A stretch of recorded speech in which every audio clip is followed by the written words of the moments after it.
বিস্তারিত বর্ণনা বলবো ইনশাআল্লাহ। এক, কেউ যদি প্রবৃত্তির অনুসরণ করে হেদায়েত পায় না। দুই, কেউ যদি নেতা এবং বড় হুজুর, বড় আলেম, বড় মুফতি তাদের অন্ধ অনুসরণ করে তাহলে সে হেদায়েত পায় না। তিন, কেউ যদি পীর বুজুর্গদের অন্ধ অনুসরণ করে তাহলে সে হেদায়েত পায় না।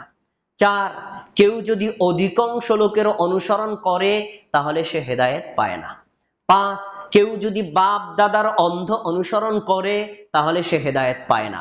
ছয়, কেউ যদি তাগুতের অনুসরণ করে তাহলে সে হেদায়েত পায় না। কয়টা কারণ বললাম? একটু মনে রাখেন, আপনার জন্য কাজে লাগবে। আমি তো প্রতিদিন এখানে খুতবা দিতে আসবো না, মনে রাখেন, কাজে লাগবে আপনার জীবনে। এক নম্বর হলো কি, প্রবৃত্তির অনুসরণ করতে পারবেন না। এখন প্রবৃত্তিটা কি? প্রবৃত্তি মানে আমার মনে যা চায় আমি তাই করলাম। হ্যাঁ হ্যাঁ হ্যাঁ, দিচ্ছি দিচ্ছি। আমার মনে যা চায় আমি তাই করলাম, মনে যা চায়। মানে এইটা কি কোরআনে আছে না নাই, হাদিসে আছে না নাই, ইসলামকে অনুমোদন করে না না করে, এগুলোর কোনো বিবেচনা নাই। আমার যেটা ভালো লাগে ওটা করলাম, ভালো লাগে না করলাম না। এটা হলো প্রবৃত্তির অনুসরণ করা। কেউ যদি প্রবৃত্তির অনুসরণ করে এই ব্যক্তিকে আল্লাহ কখনো হেদায়েত দিবেন না। এবার দলিল নেন, সূরা সদ 26 নম্বর আয়াত করেন। আল্লাহ কি বলছেন? ওয়ালা তাত্তাবিউল হাওয়া ফায়ুদিল্লাকা আন সাবিলিল্লাহ। কখনো প্রবৃত্তির অনুসরণ করবা না, যদি করো তাহলে তোমাকে প্রবৃত্তির অনুসরণ হেদায়েত থেকে বিচ্যুত করে দিবে, আল্লাহর রাস্তা থেকে সরিয়ে দিবে। ইন্নাল্লাযীনা ইয়াদিল্লুনা আন সাবিলিল্লাহ, নিশ্চয়ই যারা আল্লাহর রাস্তা থেকে সরে যায় তাদের জন্য রয়েছে কঠিন শাস্তির ব্যবস্থা। এই আয়াত প্রমাণিত হয়, কেউ যদি প্রবৃত্তির অনুসরণ করে প্রবৃত্তি তাকে হেদায়েত দেয় না, হেদায়েত থেকে সরিয়ে দেয়, সরিয়ে দেয়। পরের আয়াত দেখেন, সূরা কসাস 50 নম্বর আয়াত। আল্লাহ বলছেন কি? ওমান আদাল্লু মিম্মান ইত্তাবা হাওয়াহু হুদাম মিন গায়রি হুদাম মিনাল্লাহ। ওর চাইতে পথভ্রষ্ট কে হতে পারে? যে লোকটা আল্লাহর পক্ষ থেকে হেদায়েত আসার পরেও, আল্লাহর পক্ষ থেকে হেদায়েত কি? কোরআনের আয়াত আসছে, হেদায়েত কি? হাদিস আসছে, কোরআনের আয়াতও পাইলো, হাদিসও পাইলো, তারপরে কয় কোরআনের আয়াত তো ঠিক আছে, হাদিস তো ঠিক আছে, ভালো লাগে না তাই করবো না। যারা আল্লাহর পক্ষ থেকে হেদায়েত আসার পরেও গ্রহণ করে না, আল্লাহ বলছেন তার চাইতে পথভ্রষ্ট আর কে হতে পারে? তার মানে লোকটা গোমরা হয়ে যাবে। এরপরে আরেকটা আয়াত দেখেন, সূরা জাসিয়া 23 নম্বর আয়াত। আল্লাহ বলছেন কি? আরো কঠিন কথা, তুমি কি ওই লোকটাকে দেখেছো? আরাআইতা মান ইত্তাখাযা ইলাহাহু হাওয়া। ওই লোকটাকে দেখেছো যেই লোকটা তার প্রবৃত্তিকে রব বানিয়ে নিয়েছে, আল্লাহ বানিয়ে নিয়েছে। প্রবৃত্তিকে আল্লাহ বানানো মানে কি? আল্লাহ কোরআনে বলেছে একরকম, সে কোরআনের কথা না মান্য মন মতো আমল করে, তাহলে আল্লাহর চাইতে সে মনটাকে বেশি অগ্রাধিকার দিল, তাহলে আল্লাহ বানানো হয়ে গেল। এই কাজটা যারা করে, আল্লাহ বলছেন ওয়া আদাল্লাহুল্লাহু আলা ইলমিন, আল্লাহ তার জ্ঞানের উপর মোহর মেরে দেন। ওয়া খাতামা আলা সামিহি ওয়া কলবিহি, আল্লাহ তার চোখের উপর মোহর মেরে দেন, অন্তরের উপর মোহর মেরে দেন। ওয়া জাআলা আলা বাসারিহি গিশাওয়াতান, এবং তার চোখের উপর পর্দা ফেলে দেন, আর তার দৃষ্টি শক্তি এবং শ্রবণ শক্তির উপর মোহর মেরে দেন।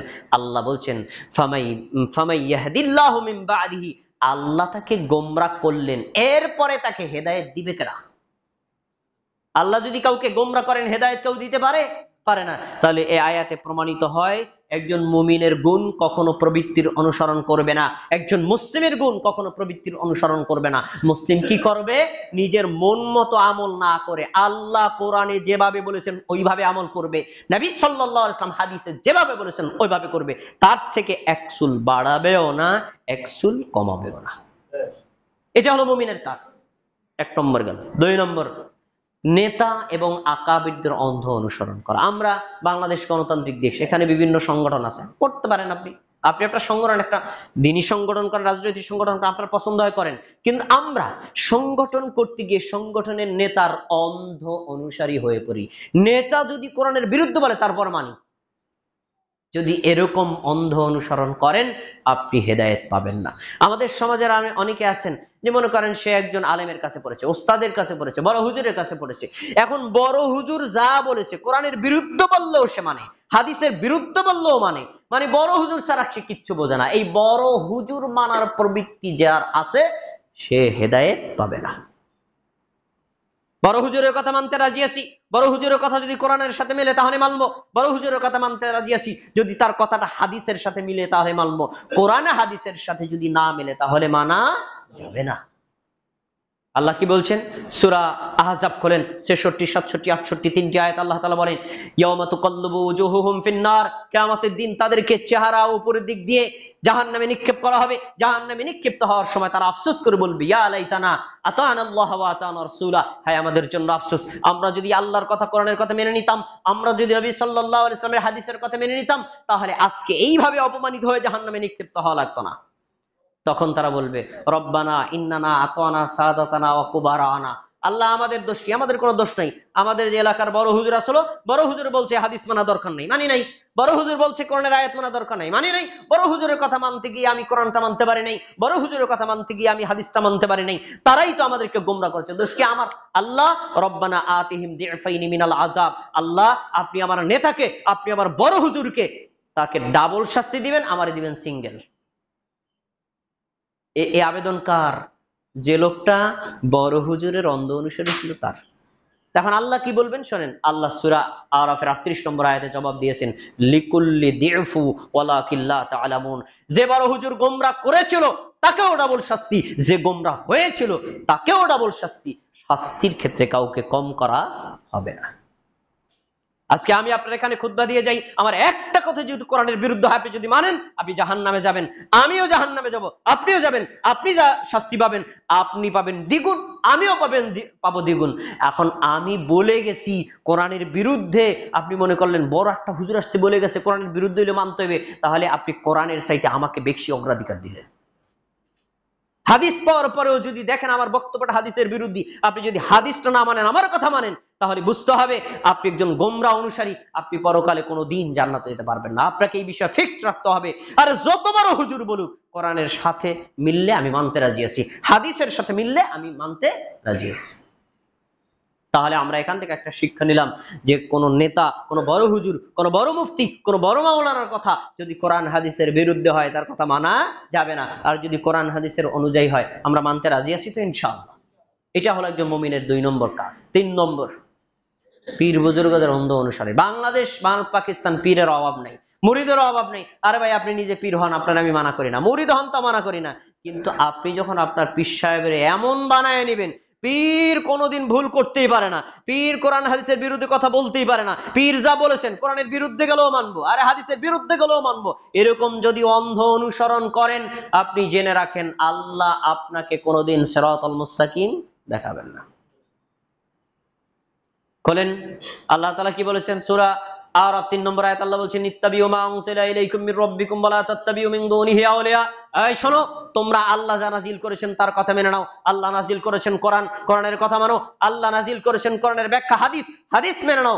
আর কোরআন হাদিস বাদ দিয়ে, আল্লাহ যা নাজিল করেছেন তা বাদ দিয়ে তোমরা তোমাদের ওলিয়া আউলিয়াদের অনুসরণ করো না। এ কথা কার? আমার। বলেন সূরা আরাফে 3 নম্বর আয়াত, এখনো তো আয়াত এভাবেই আছে। তাহলে আল্লাহ বলছেন যে পীর বুজুর্গ হোক আর আলেম ওলামা হোক আর যেই বলুক, সে যদি কোরআন হাদিসের বিরুদ্ধে বলে তার কথা মানা যাবে না, আর যদি কোরআন হাদিস অনুযায়ী বলে তাহলে মানা যাবে। কিন্তু আপনার প্রশ্ন থাকতে পারে, আলেম ওলামা কি কোরআন হাদিসের বিরুদ্ধে বলতে পারে? হ্যাঁ বলতে পারে, কি কয়? এটা আল্লাহ কোরআনে উল্লেখ করেছেন। সূরা তাওবা খোলেন 34 নম্বর আয়াত আল্লাহ বলছেন, ইয়া আইয়ুহাল্লাযীনা আমানু, হে মুমিনগণ, ইন্না কাসীরাম মিনাল আহবারি ওয়ার রুহবানি লা ইয়াকুলুনা আমওয়ালান নাস বিল বাতিল ওয়া ইয়াসুদ্দুনা আন সাবিলিল্লাহ। তোমরা জেনে রাখো, হে মুমিনগণ জেনে রাখো, এই পৃথিবীর অধিকাংশ আলেম ওলামা, মুফতি, মাওলানা, পীর বুজুর্গ, পাত্রী, ঠাকুর যারা আছে, তারা আল্লাহ তাআলার মানে জনগণের সম্পদ অন্যায়ভাবে বক্ষণ করে। আর এই লোকেরাই, মানে এই আলেম ওলামাই, এই পীর বুজুর্গরাই আবার জনগণকে আল্লাহর রাস্তা থেকে ফিরিয়ে রাখে। কিভাবে ফিরিয়ে রাখে? আপনি রমজান মাসে আপনার আমার কাছে আসছেন, আসার পরে বলবেন যে আমি 1 খতম কোরআন খতম দিব, আপনারা 500 টাকা দিয়ে গেলাম, আমার বাবার কবরে বক্সায় দিয়ে। আমি পকেটে টাকাটা রেখে দিলাম, আচ্ছা ঠিক আছে।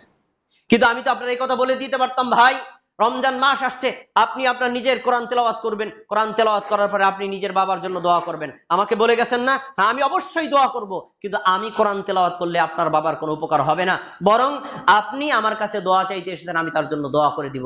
ভাই একটা সঠিক জিনিস শিখে গেল, কিন্তু আমি সেই সঠিক জিনিসটা শিক্ষা না দিয়া পকেটে কিছু রেখে দিলাম।